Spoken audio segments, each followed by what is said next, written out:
Salut tout le monde et bienvenue sur notre chaîne. Aujourd'hui, nous avons un épisode très spécial et important pour vous. Aujourd'hui, on aborde un sujet grave, les pires prisons pour femmes de la planète. Ces lieux où les droits humains sont souvent bafoués et où la souffrance est quotidienne. Oubliez les images de cellules spartiates mais propres des films. Là, on parle de conditions de vie dignes d'un film d'horreur. Surpopulation, violence, torture. Ces prisons sont de véritables enfers sur Terre. On va explorer ensemble ces endroits où la dignité humaine est mise à rude épreuve. Vous allez découvrir des histoires poignantes et des réalités choquantes. Accrochez-vous, ça va secouer. Et prévoyez peut-être un petit remontant pour la fin. Les images et les témoignages que nous allons partager sont bouleversants. Restez bien jusqu'au bout, parce que la dernière prison de la liste, eh bien, disons qu'elle donne envie de savourer sa liberté. Vous ne verrez plus jamais les prisons de la même manière après cet épisode. On commence fort avec la prison de Mandalay en Birmanie. Imaginez une cellule sans lumière du jour, blindée de monde comme le métro parisien en heure de pointe, une chaleur étouffante. La nourriture ? Disons que si la torture par la faim était un sport olympique, la Birmanie serait championne du monde. On est plus proche de la cocotte minute prête à exploser que du centre de réinsertion. Rajoutez à ça des violences quotidiennes entre détenus, orchestrées par des gardiens sans pitié. Après un séjour à Mandalay, le goulag a l'air d'un club med. Direction Ciudad Juárez, au Mexique, où le mot sécurité est aussi rare qu'un politicien honnête. La violence est partout, comme dans un jeu vidéo ultra violent. Sauf qu'ici, pas de bouton pause. Entre les mauvais traitements des gardiens corrompus et la menace constante des autres détenus, chaque jour est un combat pour survivre. Beaucoup de ces femmes sont là pour des délits mineurs, voire rien du tout. On dit même que certaines se font arrêter pour avoir mal regardé un policier. Bref, si vous cherchez un endroit pour des vacances tranquilles, passez votre chemin. Cap sur Cuba maintenant, avec la prison de Kilo 30. Si vous rêviez de vacances sous les tropiques, oubliez. Ici, on est loin des cocktails et de la salsa. Plutôt surpopulation chronique, hygiène catastrophique et maltraitance systématique. Beaucoup de femmes sont là pour des raisons politiques. Vous n'êtes pas d'accord avec le gouvernement cubain? Bingo, un aller simple pour Kilo 30. Alors, si vous allez à Cuba, rangez bien vos opinions politiques au fond de votre valise. On vous aura prévenu. Prison du Lesotho. L'imagination au pouvoir. De la cruauté. Au Lesotho, la charité bien ordonnée commence visiblement par soi-même. Dans les prisons pour femmes, on ne parle même plus de conditions de vie, mais de survie pure et dure. Surpopulation, c'est un euphémisme.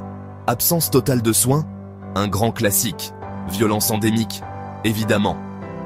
Imaginez, enfermé dans une cellule minuscule, sans air, avec des dizaines d'autres femmes, pas de toilettes dignes de ce nom, et de la nourriture plus rare qu'une licorne. Prison de Badambag, Afghanistan. Sans surprise. Bon, on ne s'attendait pas à un paradis des droits de l'homme en Afghanistan. Badambag, c'est la cerise sur le gâteau de l'horreur carcérale. Violence physique et psychologique au menu, nourriture souvent immangeable et hygiène, n'en parlons pas. Beaucoup de femmes sont emprisonnées pour des crimes moraux, comme l'adultère ou le refus d'un mariage forcé.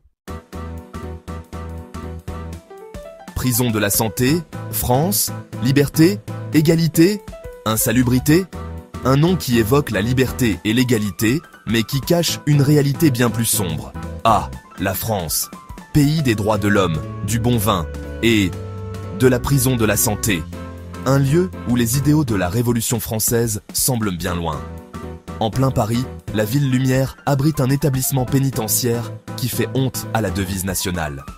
Un endroit où les conditions de vie sont loin d'être lumineuses. Surpopulation, hygiène déplorable, violence entre détenus. Ces mots décrivent tristement la réalité quotidienne de la prison de la santé. Les cellules sont surpeuplées, les conditions sanitaires sont épouvantables et les tensions entre détenus sont constantes. L'ironie, c'est que la santé est un monument historique.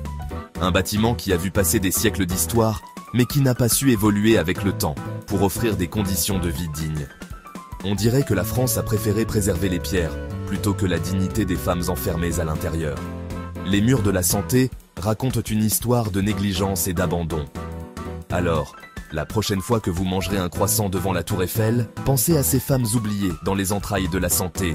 Elles sont les invisibles de la ville lumière, celles dont on ne parle jamais, mais qui méritent notre attention et notre compassion. Prison d'Al-Karkoub, Irak. Là où l'espoir meurt. Direction l'Irak et la prison d'Al-Karkoub, un véritable cauchemar. Imaginez, violence omniprésente, isolement systématique et torture banalisée. Les témoignages sont glaçants, coups, viols collectifs, privations sensorielles. Le pire, le silence de la communauté internationale. Le monde entier semble avoir fermé les yeux sur l'horreur d'Al-Karkoub. Prison de Tbilissi, Géorgie. Bienvenue au pays des cauchemars. Prochain arrêt, la Géorgie et la prison de Tbilissi. Après ça, votre dernier Airbnb vous paraîtra un palace. Ici, c'est le combo gagnant. Négligence, violence et exploitation. Cellules surpeuplées et insalubres. Gardiens corrompus qui laissent faire les violences. Et un système de travail forcé qui ressemble à de l'esclavage moderne. Le plus fort, c'est que la Géorgie se vante d'être une démocratie en construction. Sauf qu'apparemment, la démocratie a oublié de passer par les prisons. Prison de Victorville, États-Unis, le rêve américain, version prison. Retour aux États-Unis, pays de la liberté, de l'égalité et de l'incarcération de masse. Victorville, en Californie, est un exemple parfait du pire du système carcéral américain. Isolement, brutalité policière, manque d'accès aux soins. Victorville, c'est le best-of des pires pratiques carcérales, le tout avec un drapeau américain en guise de décoration. Alors, la prochaine fois qu'on vous parle du rêve américain, pensez à Victorville et au cauchemar qu'il représente pour certaines femmes. Prison de Wadi Natron, Égypte, le désert de l'espoir. Située au cœur du désert égyptien, cette prison est un symbole de désespoir et de souffrance. On termine en beauté, façon de parler, avec Wadi Natron, en Égypte. Cette prison est tristement célèbre pour ses conditions de détention inhumaines et son isolement extrême. Si vous aimez les températures extrêmes, les conditions de vie inhumaines et l'absence totale d'avenir, vous allez adorer. Les cellules sont surpeuplées et la chaleur y est insupportable. Un désert à perte de vue, une chaleur infernale et une prison surpeuplée où la nourriture et l'eau sont des luxes. Les détenus luttent quotidiennement pour survivre dans ces conditions extrêmes. Le plus terrifiant, l'oubli total dans lequel est plongé Wadi Natron. Cette prison est souvent oubliée par le monde extérieur, laissant les détenus dans un état de désespoir constant. Alors, si vous allez en Égypte, prenez une bonne assurance voyage et surtout, évitez tout ce qui pourrait vous envoyer à Wadi Natron. La prudence est de mise pour ne pas se retrouver dans ce lieu de souffrance. Outre un réveil brutal, voilà, on a fait le tour du monde des pires prisons pour femmes. Alors, ça vous a secoué ? Vous appréciez un peu plus votre confort quotidien ? C'est normal. Ces prisons, aussi horribles soient-elles, nous rappellent la réalité carcérale dans certaines parties du monde. Alors, la prochaine fois que vous vous plaindrez de votre connexion Internet ou de la queue au supermarché, pensez un instant à ces femmes qui luttent chaque jour pour survivre.